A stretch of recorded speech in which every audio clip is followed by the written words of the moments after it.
বৃন্দাবনের এই সেই কদম গাছ যেটা কিন্তু যমুনার তীরে অবস্থিত এবং স্বয়ং শ্রীকৃষ্ণ, রাধিকা এবং অন্যান্য গোপীদের জামাকাপড় লুকিয়ে এই গাছেই বসে থাকতো। আর এই গাছে নাকি এক টুকরো কাপড় বাঁধলে অনেকের অনেক মনস্কামনা পূর্ণ হয়, এটা ওখানকার এক পণ্ডিতজি বলছিলেন। আর এই ছিল সেই যমুনা। আর এই যমুনার ধারে এসে তো একটা অদ্ভুত শান্তি অনুভব করছিলাম। আর চারিদিকে এই লঞ্চগুলো দেখছো কত সুন্দর করে সাজিয়ে রাখা, মানে দেখলেই মনে হবে যেন ওই গঙ্গা নদীর চরের থেকে একটু জোরে ঘুরে আসি।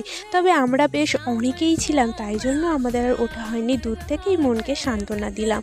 আর এরপরে কিন্তু আমরা চলে গেছিলাম একটু খাওয়া দাওয়া করতে। সকাল থেকে ঘুরে আমাদের কিন্তু সবারই খুব খিদে পেয়ে গেছিলো। খাওয়া দাওয়া কমপ্লিট করে আমরা সবাই কিন্তু চলে গেছিলাম রুমে। আর রুম থেকে রেস্ট নিয়ে আবার ফ্রেশ হয়ে রেডি হয়ে বেরিয়ে পড়েছিলাম অন্য একটি ধামে যাওয়ার জন্য। এরপরে আমরা গিয়েছিলাম 4 ধামে, যার ভিডিও নেক্সট পার্টে আসবে। টাটা।